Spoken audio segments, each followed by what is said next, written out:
Okay, guys, welcome back. We're going to do something a little bit different today, and I asked for a bunch of questions off of Instagram, so we're going to go through a few of those and see where we get. Hopefully, we get some good ones.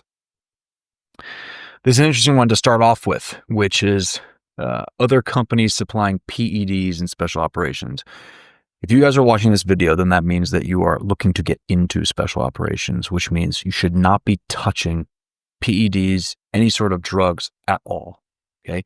Once you are in, if you want to go down that route with doctor supervision and blood work and everything, things are up to you. However, you do not want to do anything that's messing with hormones or the actual function of your physiology now that you're not going to be able to have when you go into a selection course like RASP or BUDS or SFAS. It's going to completely derail your mindset, your physical abilities. It will crush you. You must learn how to do this the natural way right now. Worth it to join and go to 75th in a support office MLS, or should I just go to the reserves? Okay, first off, that mentality, I can already hear the way that this guy is thinking. It's quitting mentality. It's keeping him from going through the discomfort of getting to another unit, having to go to special operations. You have to consider this. If you want to be around the best possible guys you can, if you want to level up as a human, then 100% it's worth it. How about just doing your job at the highest level and supporting people that are doing real missions? Worth it. What about the benefits for you and your family for the rest of your life, having been in a special operations unit going forward, that you have no idea how big that's going to affect you forever? Always worth it. Don't quit on yourself, my man. Quick tips on improving 12-mile ruck time and just overall things to be doing during your 12-mile ruck to be more efficient. This one is pretty simple. First, breathing. You've got a ruck on your back. You need to learn how to do proper diaphragmatic breathing. You need to learn the breathing gears technique that we teaches that helps you get the most oxygen efficiency, pulls the oxygen down to the lower part of the lungs, which has the best transfer of oxygen. Okay, if you learn those breathing gears, you will be set up. The other thing is form.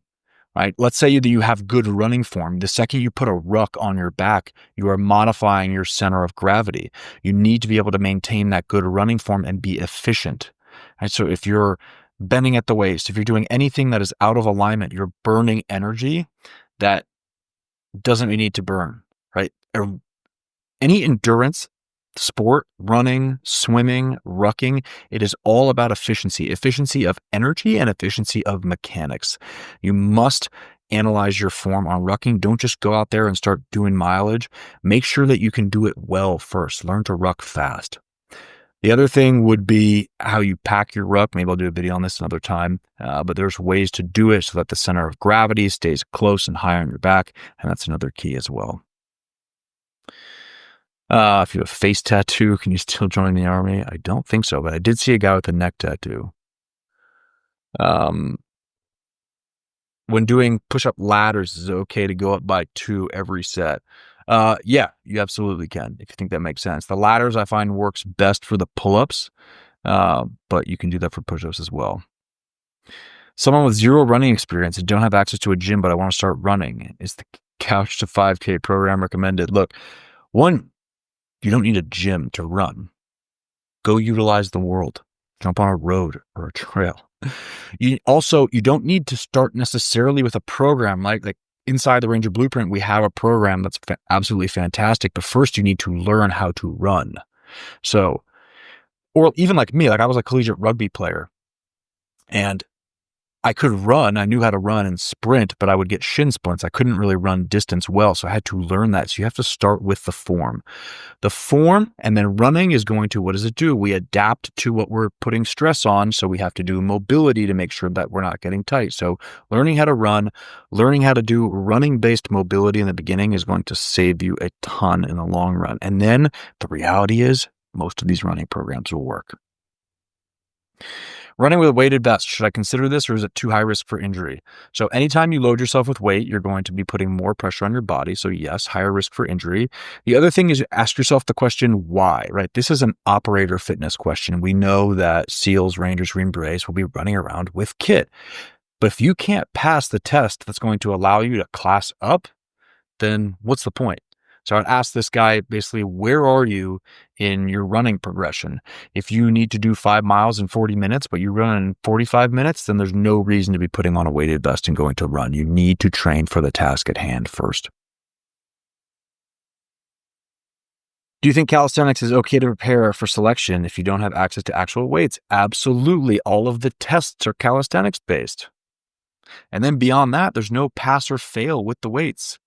The other thing is too, like my phase 2 that we utilize is focus on odd object training. Like when you're carrying boats and ammo cans and things like that, get creative. Put a bunch of weight in a backpack, carry that around, right? Shoulder it like it's a sandbag. You don't need a gym, guys. A gym becomes a crutch for most people. How do I lose body fat without losing weight? Good question. You want to utilize a top tier system for nutrition. Okay. You will start losing body fat if you eat correctly and you train correctly and you do it at basically a maintenance calories or even a slight bit less. Now, here's the thing. Let's talk physics. To lose body fat, you're losing mass. So to not lose weight, you would have to be gaining muscle at the same time. I want you to not think about weight. I want you to think about overall body composition. Fat, if you have 30 pounds of fat, it does not help you. It is energy, yes, but it is not helping you move your body and being athletic. So if you are one of those guys that is at 25% body fat, then focus on losing the body fat. If you are one of those guys that is 10, 11, 12% body fat, then focus strictly on performance and eating for maximum performance gains and maximum recovery. That should be your goal.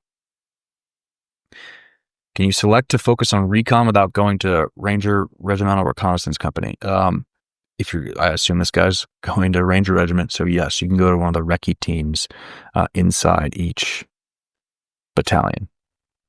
Is Muay Thai and Jiu-Jitsu valuable to become a Special Forces operator? It is valuable in the terms of it is a good skill to have, I believe. But it is not going to help you pass selection because there is no test for that. Is it good because it might help you build discipline and might help you build mental fortitude? Yes, but it is not required. The other issue with these things, now if you're like 3-4 years out, then I would say continue to do it. Really good skills to have. If you're about to go, then I would stop all the Muay Thai and Jiu-Jitsu training because you're just putting yourself at a higher risk for injury that's not needed. Think about the goal, the task at hand that you're doing right now. The other thing to remember, guys, like when I was in Ranger Regiment, we did MMA. I did it for fun. But it doesn't directly translate to what you're going to be doing in the field because you're not wearing kit. You don't have weapons. So there's different fighting systems that we utilize. Okay. How do I become special operations in the future? Even though I have problems with breathing naturally and exercise, I'm averagely fit, but I still have issues. Okay. So I don't know exactly what those issues mean, but let's get into breath for a little bit here. You have to learn how to breathe efficiently. You absolutely have to learn how to breathe efficiently. If you don't know how to breathe, one thing is that you trigger your nervous system to go into panic, right? You ever seen somebody have a panic attack? They're breathing from up here. So you need to learn to trigger a state of being calm, cool, and collected. And that's going to be one key. If you're having other problems with, like for example, if I go out and I run in the cold, I have trouble breathing through my nose, whatever it is. Now, I just have to, because I know how to breathe efficiently, I know the gearing system, I just have to modify it as best I can to do that. Now, if you're talking about like a deviated septum, asthma, things like that, we may have to do some other sorts of corrections. That can be a difficult one. All right. What else do we have here? Another one on MMA and Jiu-Jitsu. Okay. How to deal with being judged for joining older, getting told that I missed the war. Okay, man, the reality is you're always going to hear this. The guys that go before you will always say, you missed the war. It was when it used to be hard. Okay. You didn't decide when you were born. Don't worry about it. Move on. Keep moving. Okay.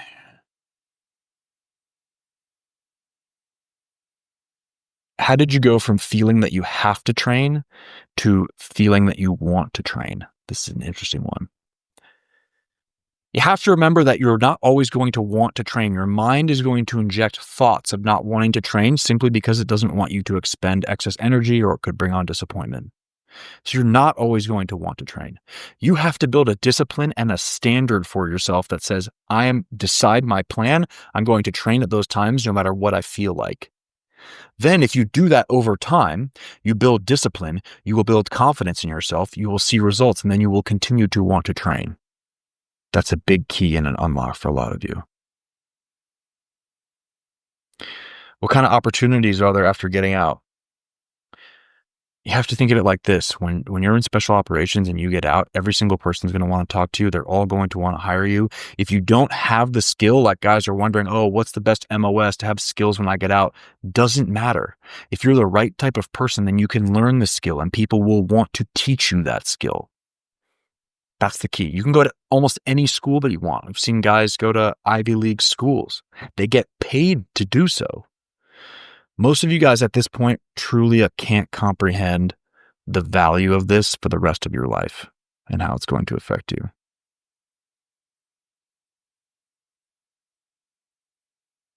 Would you recommend a civilian tryout for the 19 Special Forces group or go 11B in the National Guard before trying out? You have to decide basically what you want to do. Do you want to be part-time or do you want to be full-time? If you're going a special operations route, I don't know why you wouldn't you put all that effort in to not get the full experience. So I'd go active.